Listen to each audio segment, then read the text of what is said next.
BERE'SHIYTH, Genesis chapter 29.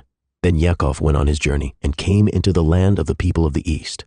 And he looked, and behold a well in the field, and lo, there were 3 flocks of sheep lying by it, for out of that well they watered the flocks, and a great stone was upon the well's mouth.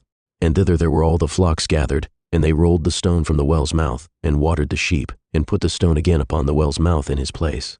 And Yaakov said unto them, My brethren, whence be ye? And they said, Of Haran are we. And he said unto them, Know ye Lavan the son of Nahor? And they said, We know him. And he said unto them, Is he well? And they said, He is well, and behold, Rachel his daughter comes with the sheep. And he said, Lo, it is yet high day, neither is it time that the cattle should be gathered together. Water ye the sheep, and go and feed them. And they said, We cannot, until all the flocks be gathered together, until they roll the stone from the well's mouth, then we water the sheep. And while he yet spoke with them, Rachel came with her father's sheep, for she kept them. And it came to pass, when Yaakov saw Rachel the daughter of Lavan his mother's brother, and the sheep of Lavan his mother's brother, that Yaakov went near, and rolled the stone from the well's mouth, and watered the flock of Lavan his mother's brother. And Yaakov kissed Rachel, and lifted up his voice, and wept. And Yaakov told Rachel that he was her father's brother, and that he was Rivkah's son, and she ran and told her father. And it came to pass, when Lavan heard the tidings of Yaakov his sister's son, that he ran to meet him, and embraced him, and kissed him, and brought him to his house.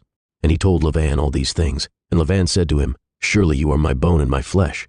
And he abode with him the space of a month. And Lavan said unto Yaakov, Because you are my brother, should you therefore serve me for naught? Tell me, what shall your wages be?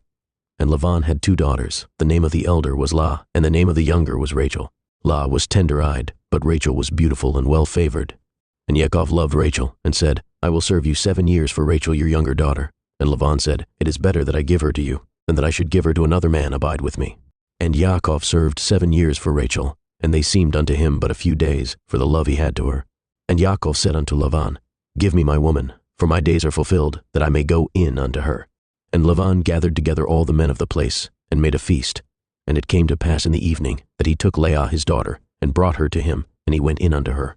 And Lavan gave unto his daughter Leah Zilpah his maid for a handmaid. And it came to pass, that in the morning, behold, it was Leah. And he said to Lavan, What is this you have done unto me? Did not I serve with you for Rachel? Wherefore then have you beguiled me? And Lavan said, It must not be so done in our country, to give the younger before the firstborn.